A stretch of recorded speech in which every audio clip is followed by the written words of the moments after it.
রহমতুল্লাহি ওয়া বারাকাতুহু আলহামদুলিল্লাহি রাব্বিল আলামিন ওয়া আকিবাতুল লিল মুত্তাকিন ওয়া লা উদওয়ানা ইল্লা আলাল যালিমিন ওয়াস সালাতু ওয়াস সালামু আলা সাইয়্যিদিল আমবিয়াল মুরসালিন নবিয়িনা মুহাম্মদ ওয়া আলা আলিহি ওয়া সাহবিহি আজমাইন আম্মা বাদ। সময় যেহেতু 3 মিনিট, ভূমিকা ছাড়াই ছোট্ট একটা ঘটনা দিয়েই আমি আমার এই 3 মিনিটের বক্তব্য ইনশাআল্লাহ ইতি টানার চেষ্টা করব। আমা তৌফিক ইল্লা বিল্লাহ। শয়তান আমাদের সকলের শত্রু, তাই না ভাইরা? এই ব্যাপার কার কোনো সন্দেহ আছে? আমাদের কিন্তু লোমে লোমে অবস্থান করছে বিভিন্নভাবে আমাদেরকে দিন থেকে দূরে রাখার জন্য। অনেক সময় দেখা যায় যে কিছু কিছু কথাবার্তায়, কাজকর্মে আসলে কিন্তু কিছু না, কিন্তু শয়তান আমাদের উপরে এই বিষয়টাকে এমন বড় করে মানে অন্তরে অসওয়াসা দেয় যে মনে হয় এখন অ্যাকশন নিতে হবে, এখন এই করতে হবে। এই ব্যাধিতে কিন্তু আমরা অনেকে আক্রান্ত, আর এই জন্যই কিন্তু অনেক সময় অনেক সমস্যা হয়।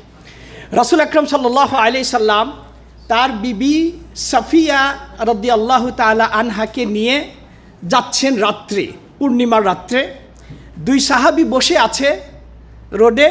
রাসূল সাল্লাল্লাহু আলাইহি ওয়াসাল্লাম স্ত্রীকে সম্মুখে রেখে সাহাবী 2 জনের কাছে এসে বললেন, আচ্ছা শোনো, উনি কিন্তু আমার স্ত্রী, উনি আমার স্ত্রী। সাহাবীরা বলে, সুবহানাল্লাহ ইয়া রাসূলুল্লাহ, এই কথা বলার কি কারণ? তো বলছে, দেখো এত রাত্রে আমি এক মহিলাকে নিয়ে যাচ্ছি, হয়তোবা শয়তান তোমাদের ওয়াসওয়াসা দিতে পারে কিছু, এইটার যাতে লেশমাত্র না থাকে এই জন্য আমি এটা পরিষ্কার করে দিলাম, ইনি আমার স্ত্রী। উসমান বিন আফফান রাদিয়াল্লাহু তাআলা আনহু একদিন এই উঁচু জায়গাতে বসে আছেন, ও ওমর ইবনুল খাত্তাব রাদিয়াল্লাহু তাআলা আনহু ওই দিক দিয়ে যাচ্ছেন। উসমানকে সালাম দিলেন, আসসালামু আলাইকুম। উসমান সালামের জবাব দিলেন না। কি দিলেন না? উসমান রাদিয়াল্লাহু তাআলা সালামের জবাব দিলেন না। ওমরের মনে অনেক অসওয়াসা শুরু হলো, আমি সালাম দিলাম, সালামের জবাব তিনি দিলেন না। উসমান বিন আফফান মানে আশারা মুবাশশারিনা বিল জান্নাহ, তার মধ্যে তিনি অন্যতম খোলাফায়ে রাশিদিনের। ওমর এটা মেনে নিতে পারছেন না, কেন জবাব দিল না? খলিফাতুল মুমিনিন রাসূল সাল্লাল্লাহু আলাইহি ওয়াসাল্লাম মৃত্যুর পরের ঘটনা। আবু বকর রাদিয়াল্লাহু তাআলা আনহুর কাছে গেলেন, ইয়া আমিরাল মুমিনিন কদ সাল্লামতু আলাল উসমান ওয়া লাম ইয়ারুদ্দু আলাই, আমি উসমানকে সালাম দিলাম কিন্তু তিনি আমার সালামের জবাব দিলেন না। এর ফাঁকে ওমর চিন্তা করলো, উসমান সালাম না জবাব দেওয়ার হয়তো কারণ থাকতে পারে, শয়তান ওয়াসওয়াসা দিচ্ছে। কি? যে হাফসা রাদিয়াল্লাহু তাআলা আনহা, ওমরের কন্যা মেয়ে, যখন তার স্বামী মারা গেল রাসূল সাল্লাল্লাহু আলাইহি ওয়াসাল্লাম বিয়ের আগে, তখন উসমান রাদিয়াল্লাহু তাআলার কাছে এসে হাফসার বিয়ের জন্য প্রস্তাব দিলেন। বললেন যে জাওয়াজতুকা হাফসা, আমি হাফসাকে তোমার সঙ্গে আপনার সঙ্গে বিয়ে দিতে চাই। তখন উসমান বললেন, সাআনজুর ফি শাআনি, আমি একটু চিন্তা করি। চিন্তা করার পর তিনি ওমরের কাছে এসে বললেন, লা হাজাতা লি আজ-জাওয়াজ, এখন আমার বিয়ের কোনো প্রয়োজন নাই, মানে আমি এখন বিয়ে করতে চাচ্ছি না। কথা হয়ে গেল। ওমর রাদিয়াল্লাহু চিন্তা করছে সেই 10 বছর আগের কথা, তখন থেকে উসমান মনে আমার প্রতি একটু ক্ষিপ্ত আছেন, তখন থেকে মনে উসমান আমার প্রতি মানে কোনো রকম হয়তো। এরপর আবু বকর রাদিয়াল্লাহু তাআলা উসমানকে ডাকলেন, বিষয়টি কিন্তু অতি দ্রুত বেগে সমাধান করতে হবে। আবু বকর রাদিয়াল্লাহু তাআলা উসমানকে ডাকলেন, উসমানকে ডেকে বললেন যে কদ সাল্লামা আলাইকা আখুক, তোমার ভাই, আপনার ভাই ওমর সালাম দিল কিন্তু কেন জবাব দিলেন না? তো সে রাসূল, ইয়া আমিরুল মুমিনিন, আল্লাহে কই, এমন ঘটনা তো ঘটেনি। তখন আবু বকর বলছে, আল্লাহে কদ সাল্লামতু আলাইক ওয়া লাম তারুদ্দ আলাই, আল্লাহর কসমকে বলছি অমুক জায়গায় আপনি ছিলেন, আপনি সালাম দিয়েছিলেন কিন্তু আপনি সালামের জবাব দেন নাই।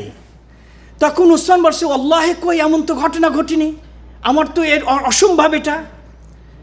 তখন বলছে, দুইজনের মধ্যে যখন এটা হচ্ছে, তখন আবু বকর রাদিয়াল্লাহু তাআলা উসমানকে বলছে, কি হয়েছিল? বলছে, আমি একটা বিষয়কে নিয়ে চিন্তা করতেছিলাম, এতই টেনশন আমাকে পেয়ে বসছিল যে কি আমাকে সালাম দিল, কি আমার পাশ দিয়ে যাচ্ছে, এদিকে আমি ভ্রুক্ষেপই করি নাই। কি সেইটা?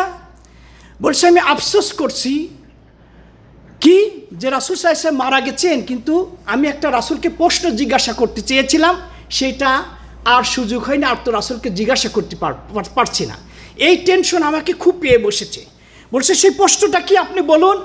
বলছে ইয়া আমিরুল মুমিনিন, আমি রাসূলকে জিজ্ঞাসা করতে চেয়েছিলাম, ইয়া রাসূলুল্লাহ মান নাজাত, কোন আমল করলে আমি নাজাত পাবো, জাহান্নাম থেকে মুক্তি পাবো, জান্নাত পাবো, সেই মুক্তির আমলটা কি, এইটা আমি রাসূলকে জিজ্ঞাসা করতে চেয়েছিলাম, কিন্তু আমার এটা ফোত হয়ে গেছে, এই টেনশন আমাকে পেয়ে বসেছে। আবু বকর রাদিয়াল্লাহু তাআলা আনহু বললেন যে এই প্রশ্ন আমি রাসূলকে করেছিলাম, আমার থেকে আপনি জবাব শুনুন, আমার থেকে আপনি জবাব শুনুন।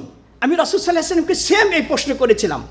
রাসূল সাল্লাল্লাহু আলাইহি ওয়াসাল্লাম আমাকে উত্তরে বলেছিলেন যে নাজাত হচ্ছে ওইটাই, কালিমাতুন মান কাবিলা মিন্নিল কালিমা আল্লাতি আরাদতু আলা আম্মি, আমার চাচা আবু তালেবের নিকটে মৃত্যুর পূর্বে মুহূর্তে আমি তাকে যেই বাক্যটি তার কাছে পেশ করেছিলাম, সেইটার মধ্যেই নাজাত, সেইটার মধ্যেই আর নাজাত, সেটি হচ্ছে কি, লা ইলাহা ইল্লাল্লাহ, এইটার মধ্যেই কি আছে, নাজাত আছে। ভাই আমার 3 মিনিট পার হয়ে গেছে, আমি বলতে চাচ্ছি যে এইটা কখন শুধু অনুরোধ করব যে একমাত্র সহি সংগঠন বাংলাদেশ জমিয়তে আহলে হাদিস এর পতাকা তলে যারা আমরা আছি, আমি নিজেকে সবসময় এই কথা বলি যে আমি বুরহান এটা সৌভাগ্যবান, এবং আপনারাও যারা এই সন্ধান পেয়েছেন এটা আল্লাহর শুকরিয়া আদায় করবেন যে আল্লাহ রাব্বুল আলামিন একটি সহি সংগঠনের সাথে সম্পৃক্ত থেকে একটু শায়েখ মাশায়েখের আলোচনা শোনা,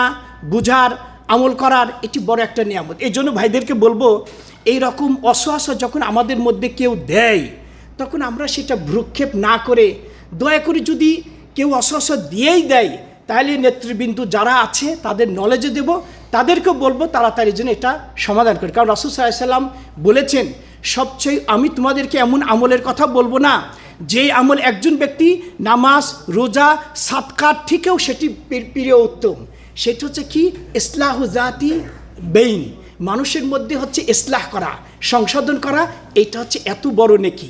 আল্লাহ রাব্বুল আলামিন আমাদের পরস্পরের মাঝে সম্প্রীতি, ভালোবাসা, এটার জন্য আল্লাহ রাব্বুল আলামিন বৃদ্ধি করে দিন।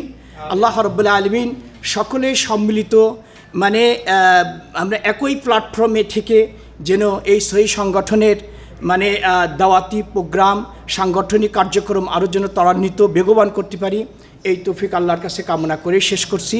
হাদা আল্লাহু আলাম, সাল্লাল্লাহু নবিনা মুহাম্মদ ওয়া আলা আলিহি ওয়া সাহবিহি আজমাইন। আসসালামু আলাইকুম ওয়া রাহমাতুল্লাহি ওয়া বারাকাতুহু।